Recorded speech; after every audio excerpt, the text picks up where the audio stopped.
తెలంగాణ నిన్న అడ్డుడిగిపోయింది. ప్రతి ఒక్కరు తెలంగాణ వాదులందరూ కూడా రగిలిపోతున్నారు. అదే వాస్తవ పరిస్థితి. నిజానికి సందర్భం లేదు, కానీ దాన్ని తీసుకొచ్చి దాన్ని ప్రస్తావన చేయటం చాలా అన్యాయం. ఇది మొదటిసారి కాదు. ఇదివరకు అమిత్ షా గారు, జస్టిస్ సుదర్శన్ రెడ్డి గారు ఆయన సభలో లేరు, సందర్భం కాదు. కానీ సుదర్శన్ రెడ్డి గారి పేరు ప్రస్తావిస్తూ ఆయన ఇచ్చిన తీర్పుల పైన వ్యాఖ్యానించడం చాలా అన్యాయం. సభలో లేని వారి గురించి మాట్లాడకూడదు అనేది సంప్రదాయం. ఆ కనీస సంప్రదాయాన్ని కూడా పాటించకుండా మరి వారిపై అన్యాయంగా కామెంట్ చేయడం అందరినీ కూడా అది కూడా కలవరపరిచింది. ఆ వ్యాఖ్యలు కూడా ఇదివరకు చాలా మంది జడ్జిలు కూడా సమాధానం చెప్పారు. ఇది సమంజసం కాదు. ఒక జడ్జి రాజ్యాంగ పరిధిలో తీర్పు ఇస్తాడు, రాజ్యాంగానికి లోబడి దానిపై వ్యాఖ్యానించాలి, అంతే తప్ప వ్యక్తిగతమైన దాడులకు దాన్ని ఉపయోగించకూడదు అని చాలా స్పష్టంగా చెప్పడం జరిగింది. అయినప్పటికీ కూడా పదే పదే ఆయన మీద ఈ రకమైన దాడి జరుగుతుంది.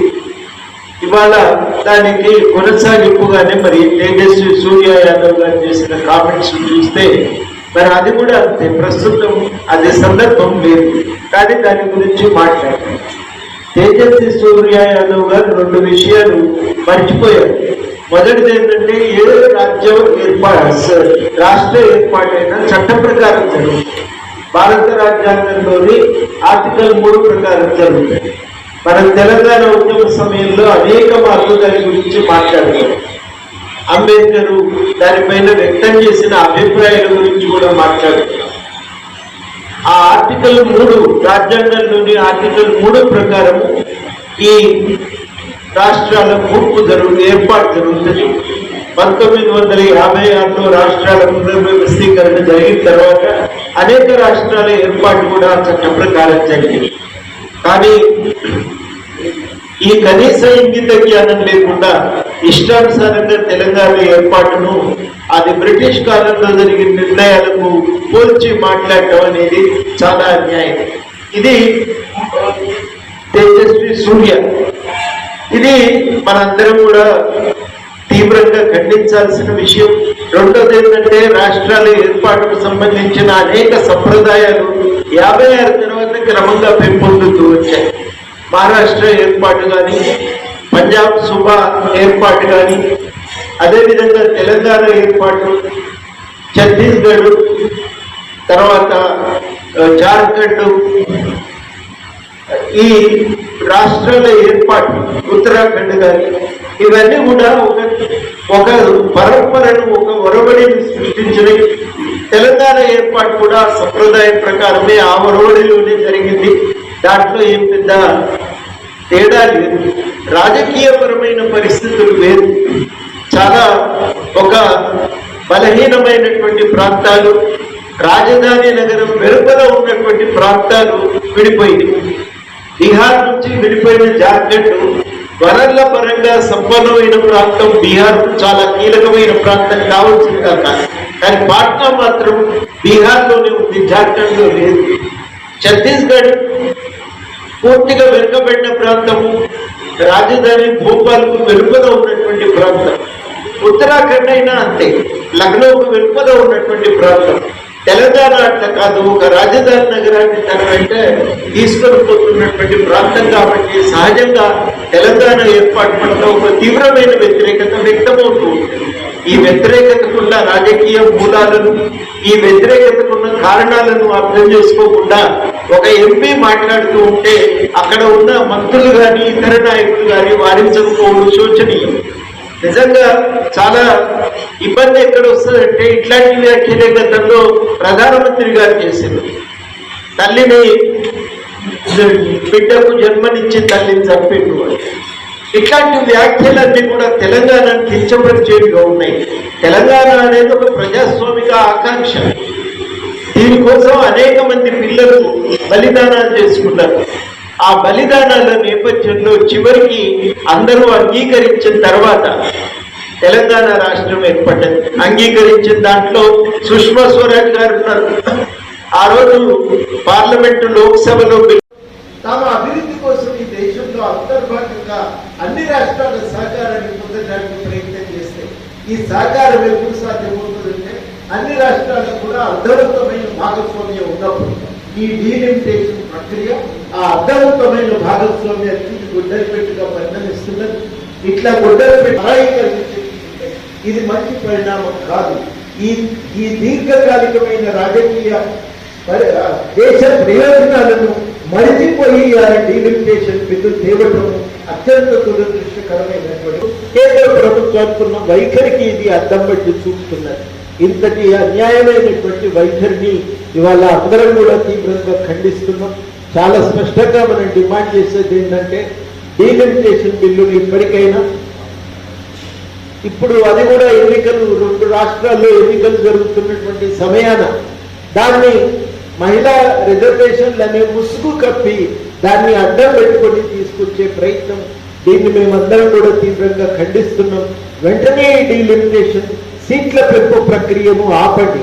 ఈ మూడింటిని వేరు చేసి చూడండి. డీలిమిటేషన్ ప్రక్రియ కొనసాగవచ్చు, సీట్ల పెంపు ప్రక్రియను ఆపండి.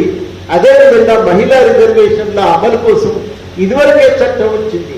ఆ చట్టం వచ్చినప్పుడే అందరూ 2024 ఎన్నికల్లోనే ఈ చట్టాన్ని అమలు చేయడం. మీరు దాన్ని అమలు చేయండి. ఇది మూడింటిని కలగాపులగం చేసి తమ సీట్లను పెంచుకొని శాశ్వతంగా అధికారంలో నిలబెట్టడానికి జరుగుతున్న ప్రయత్నమే.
తెలంగాణ అమరులకు దగ్గర ముగ్గురు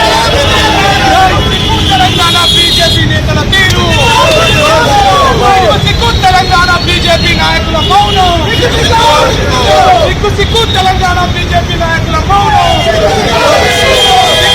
తెలంగాణ బీజేపీ నాయకుల మౌనం. తేజస్వి సూర్య బీజేపీ నాయకులారా